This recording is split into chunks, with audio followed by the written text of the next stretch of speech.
ഓം ഗുരുർബ്രഹ്മാ ഗുരുർവിഷ്ണു ഗുരുർദേവോ മഹേശ്വര ഗുരു സാക്ഷാത് പരബ്രഹ്മ തസ്മൈ ശ്രീ ഗുരവൈ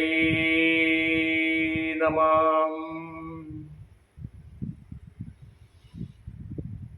ഗണാനാം തം ഗണപതിം ഖവാമഹേ കവിം കവീനാമുപമശ്രവസ്തമം ജ്യേഷ്ഠരാജം ബ്രഹ്മണാം ബ്രഹ്മണസ്തവ ആനശൃണ്ണന്നൂതിവിസിദസാദനം. സരസ്വതീ നമസ്തുഭ്യം വരദേ കാമരൂപിണി വിദ്യാരംഭം കരിഷ്യാമി സിദ്ധിർഭവതു മേ സദാ. അമ്മേ മഹാമായി, സുഹൃതികളായ സജ്ജനങ്ങളെ, ദേവീ മാഹാത്മ്യത്തിൻ്റെ പ്രാധാന്യവും ദേവീ മാഹാത്മ്യത്തിൻ്റെ അർത്ഥവും വ്യാപ്തിയും പാരായണ രീതിയും ഇന്നു മുതൽ നമ്മുടെ യൂട്യൂബ് ചാനലിൽ ആരംഭിക്കുകയാണ്.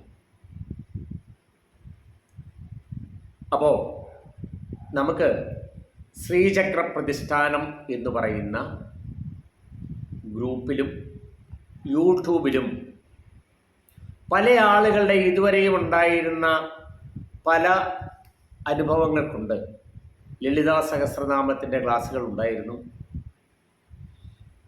അപ്പോഴെല്ലാം ആളുകൾ ആവശ്യപ്പെട്ടത് ദേവീ മാഹാത്മ്യത്തിൻ്റെ ഒരു പഠന ക്ലാസ്സായിട്ട് അതിൻ്റെ ഒരു വിശദീകരണ ഭാവം, അതിൻ്റെ അർത്ഥവും വ്യാപ്തിയും പാരായണ രീതിയും ഒന്ന് തരണമേ ഗുരുജി എന്ന് പല ആളുകളും ആവശ്യപ്പെട്ടതനുസരിച്ച് ഈ ഉത്തരായണത്തിൽ തന്നെ അതിൻ്റെ ഓരോ എപ്പിസോഡും നിങ്ങളുടെ മുന്നിലേക്ക് എത്തിക്കുകയാണ്.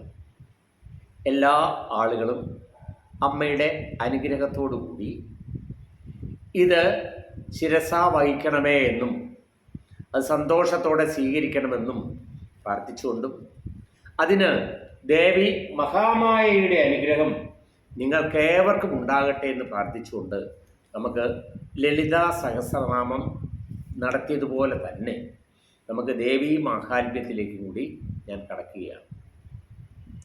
അപ്പോൾ ഇവിടെ ദേവീ മാഹാത്മ്യം നമ്മളെല്ലാവരും കേട്ടിട്ടുണ്ട്. ദേവീ മാഹാത്മ്യം അല്ലേ? ഇന്ന് ഭാരതത്തിലെ എല്ലായിടത്തും, പ്രത്യേകിച്ച് നമ്മുടെ കേരളത്തിലും അതുപോലെ തന്നെ ഈ തെക്കേ ഇന്ത്യൻ പ്രദേശങ്ങളിലും മറ്റ് സ്ഥലങ്ങളിലും ഉത്തരേന്ത്യയിലും ഒക്കെ വളരെ പ്രധാനമായിട്ട് ആ ദേവിയെ ആരാധിക്കാൻ വേണ്ടി, ദേവിയെ മനസ്സിലാക്കാൻ വേണ്ടി, ദേവിയിലേക്കൊക്കെ അടുക്കാൻ വേണ്ടി, ദേവിയുടെ സാന്നിധ്യം അറിയാൻ വേണ്ടി, ദേവിയെ മനസ്സിലാക്കാൻ വേണ്ടി, ആ മഹത്വം മനസ്സിലാക്കാൻ വേണ്ടി, ദിവ്യത്വം മനസ്സിലാക്കാൻ വേണ്ടി എല്ലാവരും സ്വീകരിച്ചിരിക്കുന്ന ഒരു പാരായണ ഗ്രന്ഥമാണ് ദേവീ മാഹാത്മ്യം. പ്രത്യേകിച്ചും കേരളക്കരയിൽ ഏറ്റവും കൂടുതലായിട്ട് വളരെ പ്രസിദ്ധമായിരിക്കുന്നു ഈ ഗ്രന്ഥം. ദിവസവും ഈ ഗ്രന്ഥം പാരായണം ചെയ്താൽ ഉണ്ടാകുന്ന പ്രത്യേകത എന്താണ്? ഈ പുസ്തകത്തിൻ്റെ പ്രത്യേകത എന്താണ്? ദേവീ മാഹാത്മ്യം എന്ന് പറയുന്ന ഈ ഗ്രന്ഥത്തിൻ്റെ പ്രത്യേകത എന്താണ്? അപ്പോൾ അതിലേക്ക് ഞാൻ ഇന്ന് നിങ്ങളെ ഒന്ന് കൊണ്ടുപോവുകയാണ്. അതായത് ശൈവവും ശാക്തേയവും വൈഷ്ണവവുമായ എല്ലാ തരത്തിലുമുള്ള, എല്ലാ വിഭാഗത്തിലുമുള്ള, എല്ലാ മതത്തിലുമുള്ള എല്ലാവർക്കും വളരെ ഉത്തമമായ ഒരു ഗ്രന്ഥമാണ് ദേവീ മാഹാത്മ്യം.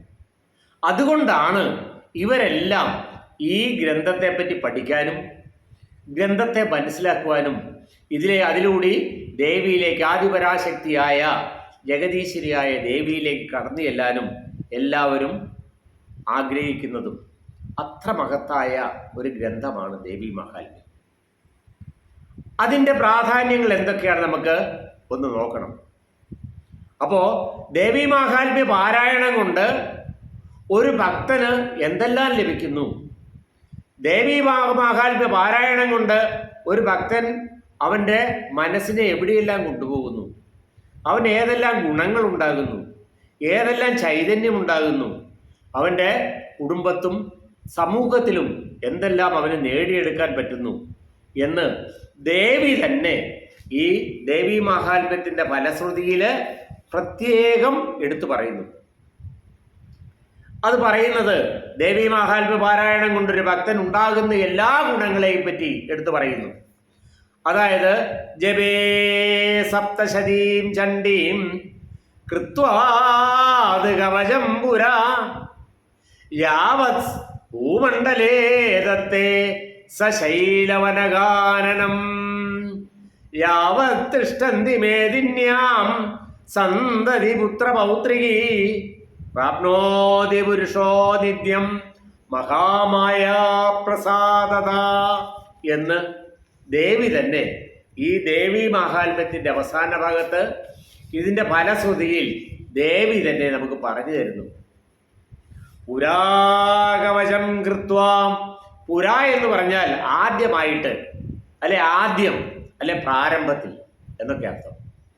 പുരാകവചം കൃത്വാ, പുരാ ആദ്യമായി, കവചം കൃത്വാ, കവചം കൃത്വാ ആദ്യമായി കവചം ജപിച്ചതിന് ശേഷം, അതായത് ആദ്യമായിട്ട് ദേവീ കവചം ജപിച്ചതിന് ശേഷം ചണ്ഡി സപ്തതിയെ ജപിക്കുക.